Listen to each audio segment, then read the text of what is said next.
Kami ang boses ng masa, hindi natatakot. Katotohanan lang, di kami na. Hello mga kababayan, magandang umaga, magandang tanghali, magandang gabi po sa inyong lahat. Nagbabalik po ang inyong lingkod, Deodorano TV 2.0. So komentaryon lang po natin tong pagsagot ni BP Sara sa kapinail ng Makabayan Black ng impeachment against kay BP Sara mga kababayan. Pakinggan na po natin itong report ng Frontline mga kababayan. Tinawag ni Vice President Sara Duterte na harassment o pang-aabuso ang bagong impeachment complaints na inihain laban sa kanya. May patutsada rin ang bise sa grupong Akbayan na nag-endorso ng impeachment. May express report si JC Cosico.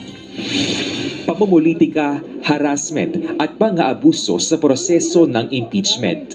Ganyan tinawag ni Vice President Sara Duterte ang impeachment complaint na inendorso ng grupong Akbayan laban sa kanya. Ang impeachment complaint na inendorso ng Akbayan ay isang papel na walang kalakip na kahit anong ebidensyang magpapatunay sa mga paratang na isinasaad dito. Sa isang video statement, iginiit ng bise na wala raw kredibilidad ang Akbayan na mag-endorso o magsumite ng impeachment complaint. Ilang ulit na raw kasing hayagang ipinahayag na kanilang pinuno ang intensyong tumakbo sa pagkapangulo. Si Senator Risa Ontiveros ang chairman emeritus ng Akbayan. Ibinahagi pa ni VP Sara ang bahagi ng speech ni Ontiveros noong August 2024 kung saan sinabi nitong habang nasa kapangyarihan ng bise ay narayan pa rin umano ang banta ng isang full-blown Duterte comeback. Habang ang anak niya ay may kapangyarihan pa, hindi magiging madali ang ating laban.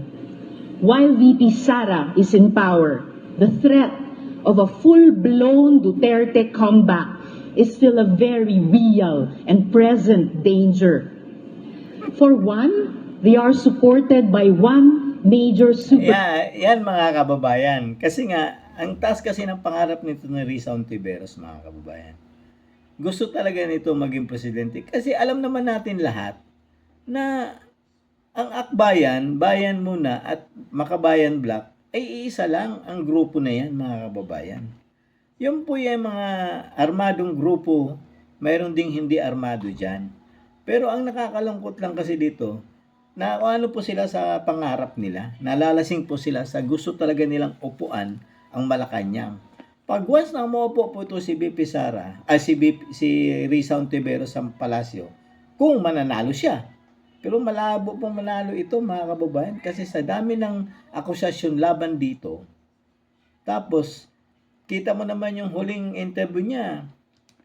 May tanong sa kanya na kung tatakbo ba siya, mai-slay ba niya si BP Sara? Di ba po?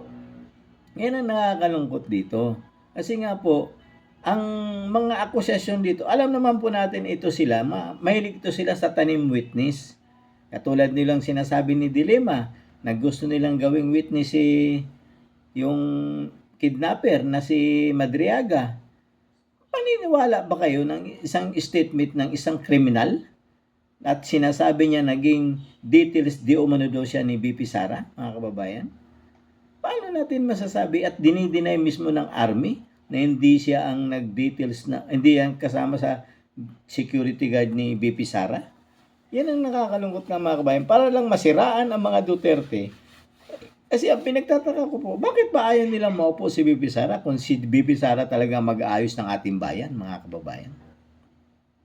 Yun lang po ang aking mga tanong sa kanila. Kasi nung umpisa pa lang ng pag-upo ni BP Sara, dinudurog na nila ito, mga kababayan. Simula nung nag-resign ito sa DepEd, dinudurog na nila ito.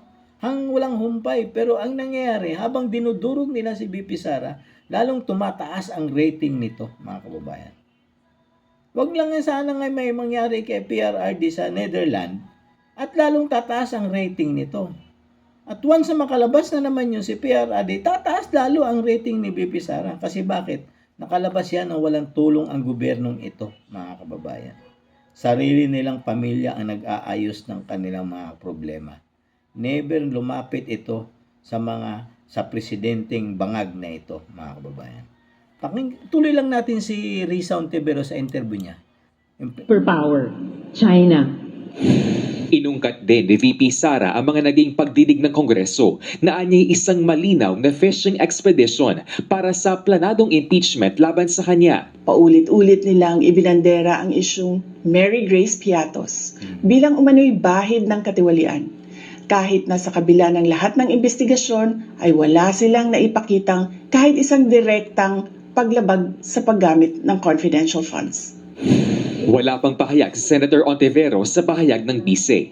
Hirit naman ni Akbayan President Rafaela David, nakakatawa na sinabi ng bise na walang batayan ang impeachment complaint na inendorso nila. Hindi raw nasagot ng bise ang mga alegasyon kundi inatake lang sila at si Senator Ontiveros. Simple lang naman daw ang hinihingi nila sa bise. Ipaliwanag ang umano'y pagwalda sa pera ng bayan at tama na ang palusot.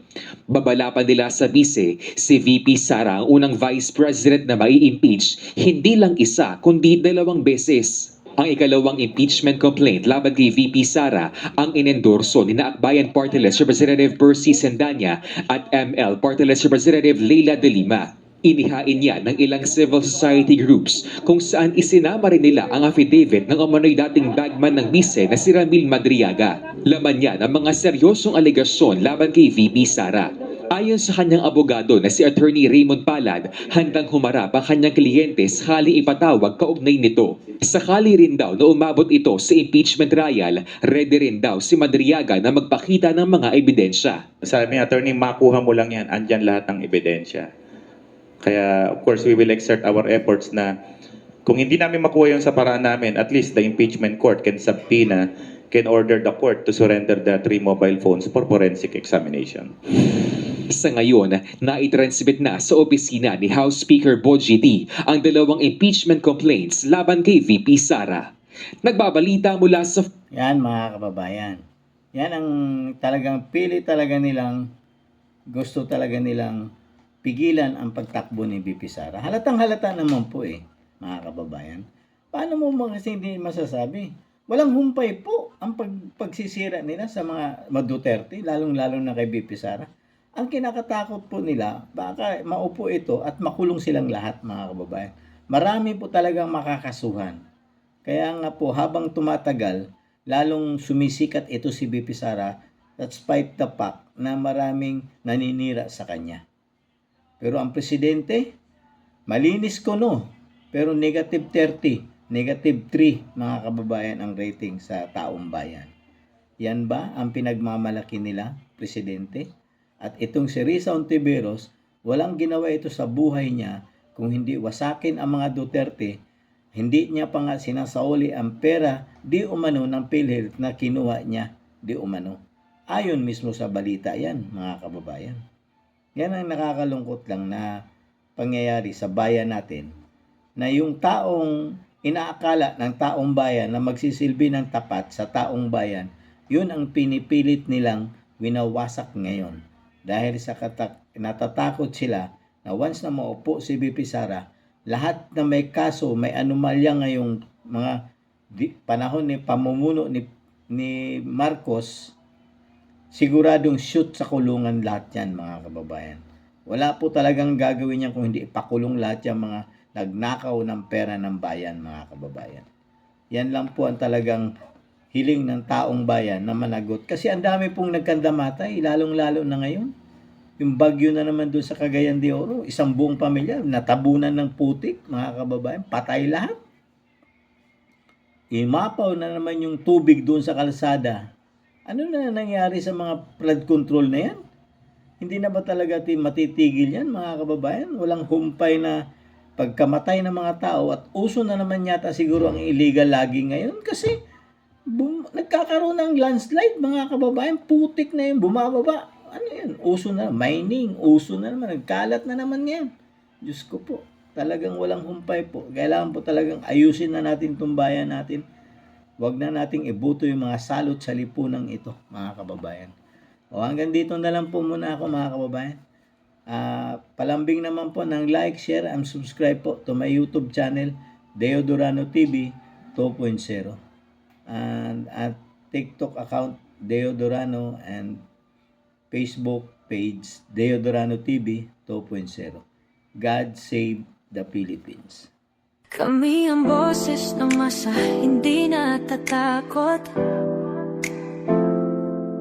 Katotohanan lang, di kami nalulunod. Walang bahid ng sismis, lahat ay totoo. Kahit sino ka pa, pag mali ka babanatan ka. Walang pinipili kulay, wala kaming kinikilingan. Basta para sa bayan, kami lalaban. Pag tama palakpakan, pag mali banatan. Di matitinag, di matatakot, para sa bayan tuloy ang sigaw. Sa harap ng kamera, walang halong takot. Mga baluktot, lahat kayo'y tutumba. Ang hustisya at